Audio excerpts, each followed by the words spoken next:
We've had a vertical test, but some we have 3 steps, some we have 15-foot range. So we're always about 2 or 3 inches away from each other with the vertical, and that's something we take pride in because both of our parents are very athletic and both high jumpers. So we try to carry the tradition on, and anytime we get over 40, I think we're pretty happy with that. You've always been 2 or 3 inches ahead of him. A little bit, yeah. I'm a little shorter. My arms are a little shorter, so I'm definitely going to get a little higher. But he's explosive. He might be one of the most explosive, highest jumpers here. So we've always competed with that thing.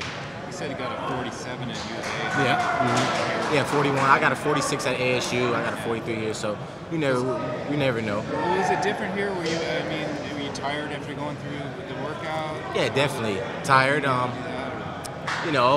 Not getting as many steps. You can't chop your steps as much. Yeah. But like I said before, anytime you get a 40, I think anybody should be happy with that.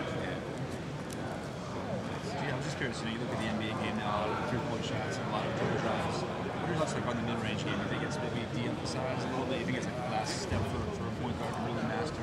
No, I think it should be the first step for a point guard to master, especially a quick individual, because then you can get to the basket, and then the defense can't guard you once you have a mid-range jump shot. I think that's why Tony Parker's so hard to guard.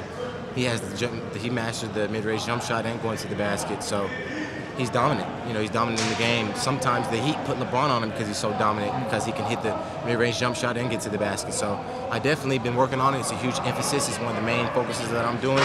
So I think it's huge. Well, you mentioned it's like the first priority. So you think it's like a deciding factor between sometimes guys getting higher or lower, but having to be able to ability to pull off a dribble and pull off and things like that. Yeah, definitely. You see guys like Damian Lillard. He comes off the screen 2 or 3 dribbles right to the top, right into the free throw line. He hits butter. So once point guards can learn, more of us coming up, I think that's going to separate a lot of guys. Once they have it, I think that's going to separate a lot of guys from who don't have it. So what's been keys for you with developing that part of your game? Just certain drills, exercises, just working with different trainers.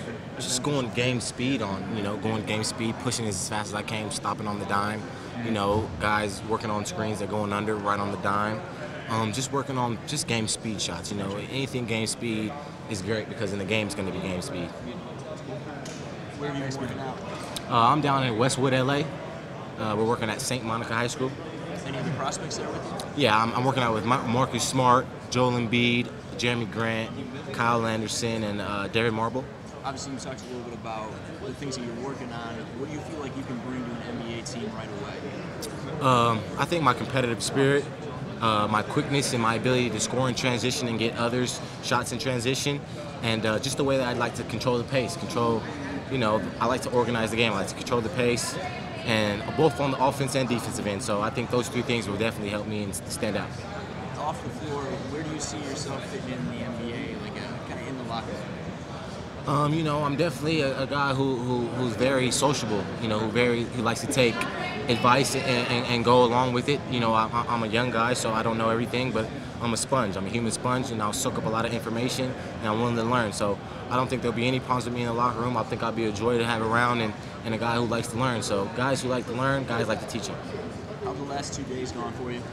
I think they went pretty good. I've had fun out here. I've competed. I've shown a wide range of things that I can do, so I think this has been helpful for me. Have you had any interviews with NBA teams at this point? Yes, I have. Based on the feedback that you've had in those interviews, what do you feel like your draft range is?